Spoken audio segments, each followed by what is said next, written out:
like to transport you into a story. Come and join me by the campfire, and I will tell you the spiritual dark fantasy story titled Castle Nyctophobia.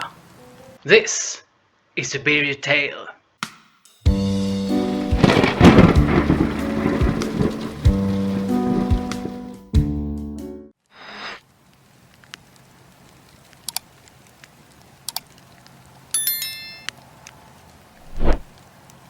Castle Nyctophobia. You're finally here. It took a while, this perilous journey. Across a humid Sweetwater lake with water as dark as coal, through winds feeling like razor blades across your skin, you and the warrior of light, the paladin Gina Odrys, have been paddling. Gina's baby blue chainmail armor clanged with each paddle row. Her long blonde hair danced in the wind, and her lapis blue eyes sent encouraging gazes to yours. The two of you have taken turns to avoid tire each other out, took both strength and perseverance, but now it's done. It's finished. Gina clenches her teeth and rubs her chin as the two of you gaze upon the eerie visage that is Castle Nyctophobia. On a small lone island in the middle of this black lake of eerily deep waters, it stands, similar to a lighthouse, but much broader. About 50 meters broad it stands, and probably almost as tall. It's raven black, so black in fact that one could think it was made completely of obsidian. And maybe it is. There's some kind of black energy circling around it too, looking just like thin ghosts dressed in long and tattered coats. The air feels very heavy here, as if someone was sitting on your shoulders and slightly pressing your lungs together at the same time. The energy of this place feels much worse than I thought it would. But no worries, we're gonna handle this, you and I, Gina says, as she encouragingly bumps her fist on your left arm. Remember what we talked about, right? About the dangers of the darkness within? Gina glances at you, meeting your gaze. She blinks and nods. I'll summarize it for you again, just in case. Can't be too careful in a place like this. Gina faces the ghost-like figures circling around the castle. Those things?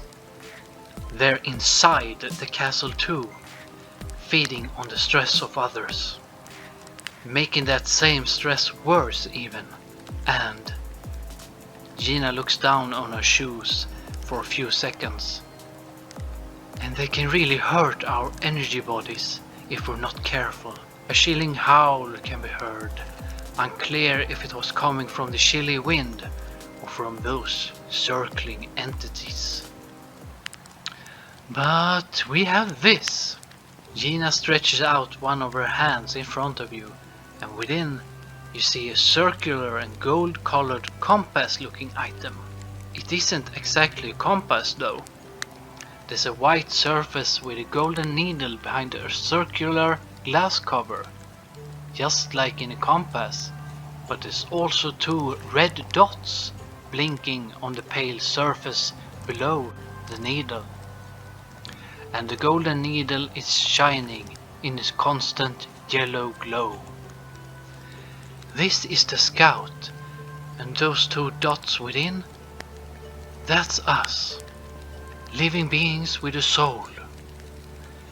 Gina lifts the Scout towards the ghoulish apparitions circling the castle.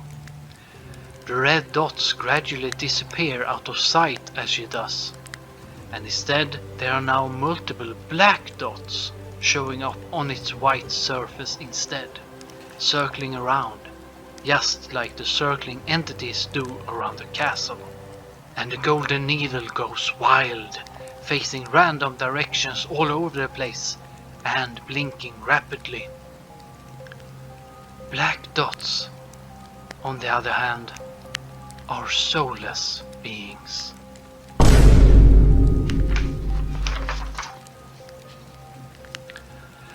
The two of you now stand at the very base of Castle Nyctophobia.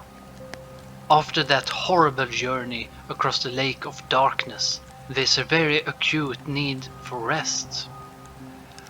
Thus you lean on the castle's wall so you can catch your breath. You really shouldn't have done that. Because as you do, you immediately fall backwards right through the castle's wall, as if splashing through a running waterfall. Gina's gaze catches yours for a second, just as you do, and in slow motion, her eyes widen more and more, as does her mouth. Her facial muscles straining themselves more and more. Gina appears just about to scream something to you, and then she's gone. Darkness itself has completely enveloped you now. Your back aches, your ears ring, and your heart beats out of your chest.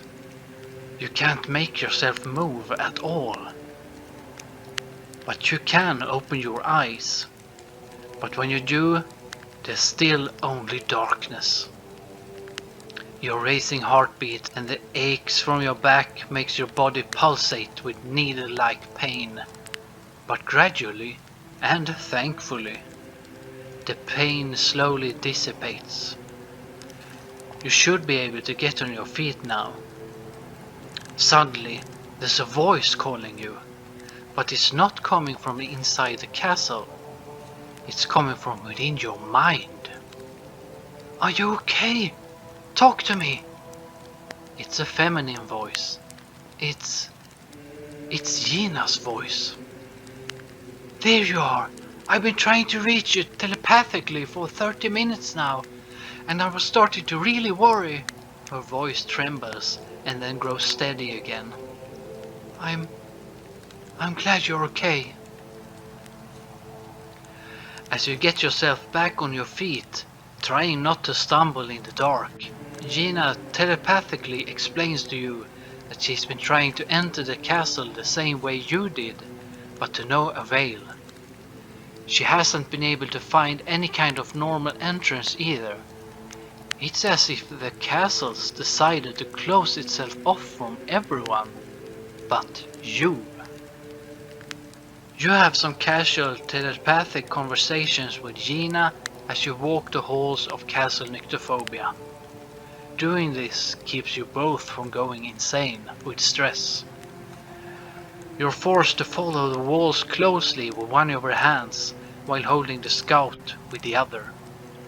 The dim yellow shine from the scout's gold needle is your only light in this castle of the night. On the scout's white surface, below the shining gold needle, there's a single red dot blinking. After having talked with Gina about everything between the possibilities and dreams of life to the simple taste of vanilla ice cream, one thing suddenly makes your heart stop.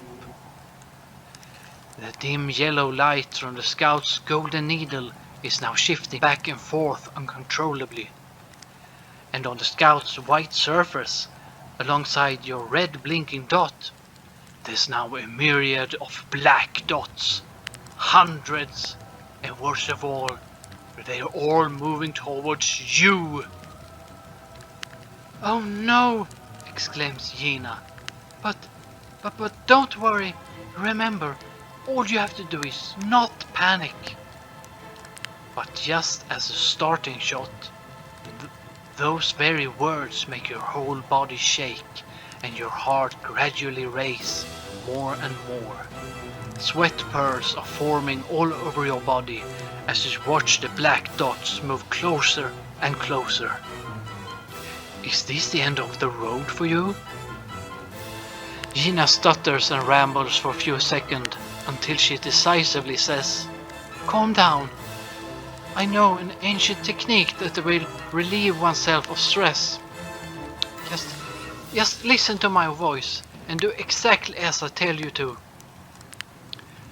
Your eyes are fixed on the uncountable black dots moving in herds towards you, just like a pack of ravenous rats that hasn't been eaten in 100 years.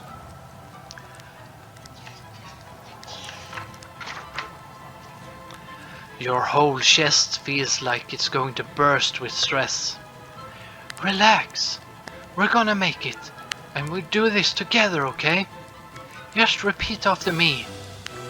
Distant howls are starting to echo across the castle's halls as you intently listen to Gina's words and do exactly as she tells you to. First, take a deep breath. And then another deep breath. And then a third, final deep breath.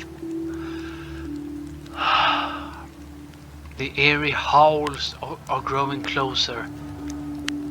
Just focus on my voice. Next say, I now ask my higher self to ground me. A dim terracotta brown light starts to form below your feet. Next say, I now send back all energies that aren't mine. You visually see thin streams of different colored dim lights leaving your body and disappearing out of sight. As the energy that wasn't even yours to begin with is gone, the scout lets you know that the black dots are closing in on you. The previous distant howls now sounding very close. And finally say, I now ask my higher self to refill my energies. Just as before, you see streams of different colored energy lights appear, but this time the energy streams are coming from the roof and walls, shining bright as the sun, and they all move into you. As the final streams of sunbright energies rest within you, a large portion of the wall, 4 meters wide and 4 meters high, suddenly cracks and crumbles down completely, sounding just like a brick wall that's been hit by a sledgehammer. Warm sunlight streams in and completely covers the inside of the castle that is now exposed by this hole in its walls. You are greeted by the sky, the black lake, and a smiling Gina. Lightning fast, she jumps over just next to you, grabs you by the shoulders, and quickly yanks you out of the castle's walls. Just a second before hundreds of bone-like fingers were about to grab you in order to pull you deeper into the black holes of Castle Nyctophobia. As both you and Gina roughly smash down into the green grass outside, in the blink of an eye, the castle's walls are fully restored. Just as if the 4 meter wide and 4 meter high hole never even existed to begin with. Laying there in the emerald green grass, the sun's rays gently caressing your skin, you now feel completely stress-free. Gina's ancient technique worked. She now lies just next to you, her baby blue chainmail clangs, and her blonde hair gently slides to the side as she turns her head and her lapis blue eyes towards you, her gaze locking with yours. She lets out a deep sigh, chuckles a bit, and gently smiles at you.